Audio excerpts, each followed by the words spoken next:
Salam sejahtera tuan-tuan dan puan-puan. Selamat pagi Malaysia. Denyut nadi suara rakyat bergema di channel ini. Tuan-tuan dan puan-puan, persoalan mengenai Sapura Energy telah membawa 3 nama besar di Malaysia untuk ke pentas pertarungan debat of the century.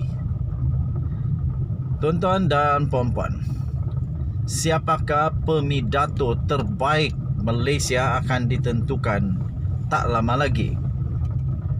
Sinar Harian telah bersetuju untuk menjadi host bagi debat ini pada bila-bila masa.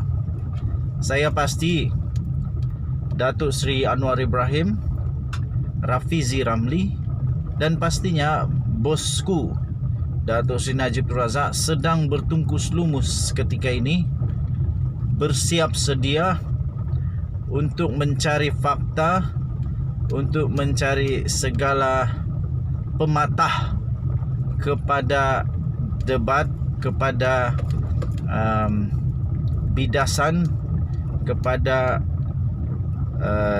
ialah pidato yang akan disampaikan oleh lawan masing-masing.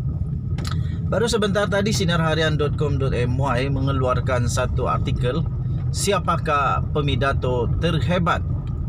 Sila berikan komen kamu pada pendapat kamu, siapa pemidato terhebat Malaysia. Adakah kamu rasa Anwar adalah pemidato terhebat? Saya masih ingat tuan-tuan dan puan-puan, pada satu ketika saya masih belajar di universiti, ketika lecturer kami mengajarkan bahawa kami perlu belajar untuk berpidato. Beliau bukan mengajar politik sebenarnya tuan-tuan dan puan-puan, tetapi beliau mau mengajarkan kepada kami supaya kami berani untuk berpidato, berani untuk mengeluarkan fakta, berani untuk stand for the right with the fact, dengan fakta. Caranya ialah dengan berpidato. Tuan-tuan dan puan-puan, kerana itu lecturer saya kata, saya dah lupa nama lecturer saya, tapi dia kata antara pemidato terbaik Malaysia, saya bukan kata dia yang paling baik, tidak juga, tetapi katanya antara pemidato terbaik Malaysia adalah Datuk Seri Anwar Ibrahim. Dan kenapa lecturer itu kata begitu kepada kami? Kerana menurut beliau, membaca itu jambatan ilmu. Dan kata beliau, kalau kita nak tengok kejayaan, kekayaan, ilmu seseorang itu, lihat pada library-nya, lihat kepada pejabatnya. Apa yang paling banyak di pejabat? Buku ataupun perhiasan-perhiasan sahaja. Dia kata, lecturer saya kata, kalau pergi rumah Anwar Ibrahim dan pergi pejabat Anwar Ibrahim, yang paling banyak adalah buku. Kerana itu dia kata, sebab itu Anwar Ibrahim jadi seorang pemidato antara yang terhebat di Malaysia. Kerana Anwar Ibrahim memang diketahui seorang yang suka membaca buku. Kerana itu mindanya amat terbuka kepada perspektif bersaiz dunia, bukan hanya perspektif bersaiz kecil kampung-kampung. Oleh kerana itu tuan-tuan dan puan-puan, adakah anda bersetuju Anwar adalah pendebat terbaik, terhebat? Nombor 2 tuan-tuan dan puan-puan, Rafizi Ramli. Baru saya tahu rupanya Rafizi Ramli memiliki bachelor and master, bachelor ya, dan master kalau tak silap. Dan beliau adalah, latar belakangnya, beliau pernah menjadi antara pemidato terbaik Malaysia. Dapat nombor 2 agaknya kalau saya tak silap. Dan nombor 1 dimenangi oleh Isham Jalil. Yang Datuk Seri Najib kata boleh lawan dengan Isham Jalil, ataupun Isham Jalil pun sebenarnya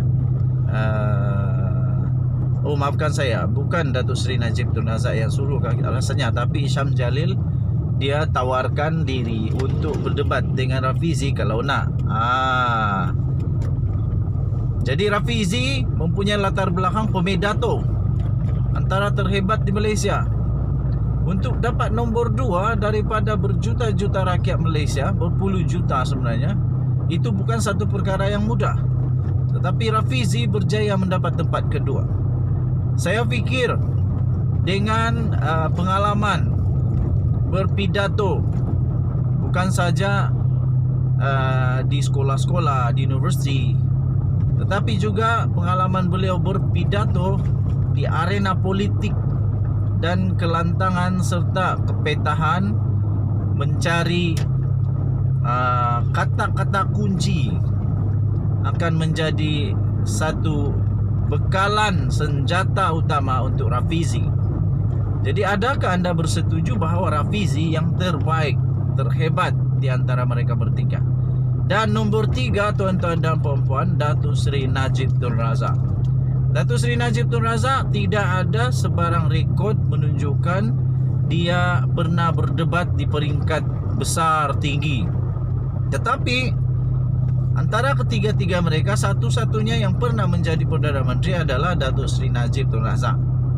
Jadi tuan-tuan dan puan-puan, Datuk Seri Najib Tun Razak mempunyai kelebihan pada data, pada pengalaman sebagai Perdana Menteri, dan beliau mempunyai kelebihan dari segi informasi sebagai bekas Perdana Menteri. Beliau banyak pastinya tahu tentang selok-belok kerajaan Malaysia. Mentor saya kata, sebaik mana anda pun, kalau anda tak hidup di dalam itu, anda tak akan dapat mengalami seperti hidup di dalam itu. Jadi maksudnya Datuk Seri Najib Tun Razak pernah hidup sebagai Perdana Menteri. Kerana itu beliau mempunyai kelebihan hidup sebagai Perdana Menteri. Sebaik mana Rafizi dan Anwar pun, mereka tidak pernah jadi Perdana Menteri. Jadi mereka hanya boleh mencari fakta melalui bukan Perdana Menteri, sebagai bukan Perdana Menteri. Manakala Datuk Seri Najib Tun Razak pula mau mencari fakta sebagai pengalaman dengan pengalaman Perdana Menteri, tuan-tuan dan puan-puan. Jadi semua ada kelebihan. Walaupun Datuk Seri Najib Tun Razak tak pernah ada sejarah beliau berdebat, tetapi beliau ada kelebihan yang namanya informasi, pengalaman sebagai Perdana Menteri. Walaupun ramai mengatakan Rafizi dan Anwar bukan level Datuk Seri Najib Tun Razak, tapi pada pendapat saya mereka semua selevel, setaraf dan boleh. Cuma saja saya harus puji dengan keberanian daripada Datuk Seri Najib Tun Razak yang berani mencabar dua orang pemidato antara yang terbaik di Malaysia. Pada hemat saya, lebih baik hari itu dia terima saja seorang sejarah Rafizi. Sekarang dia perlu lawan dua orang, dan dua orang ni pun bukan calang-calang, duanya baik, hebat gila. Harap-harap nanti yang digulung, yang dipidatokan bukan tentang hal peribadi, tetapi exactly untuk Sapura sahaja. Salah satu tanda kekalahan dalam pertandingan pidato adalah apabila hanya tinggal serang menyerang peribadi. Kita nantikan apakah yang akan terjadi selepas ini. Adakah Rafizi dan Anwar berjaya menarik perhatian para penonton dan juri, kan ada juri, para penonton di rumah dan juga di studio. Kita nantikan bersama. Denyut nadi suara rakyat bergema di channel ini. Kita jumpa lagi. Dan satu lagi, kalau anda berminat untuk membeli baju ataupun kain yang selalu saya iklankan itu, anda boleh DM di Twitter, ataupun anda boleh terus ke Instagram The Twin TV Official.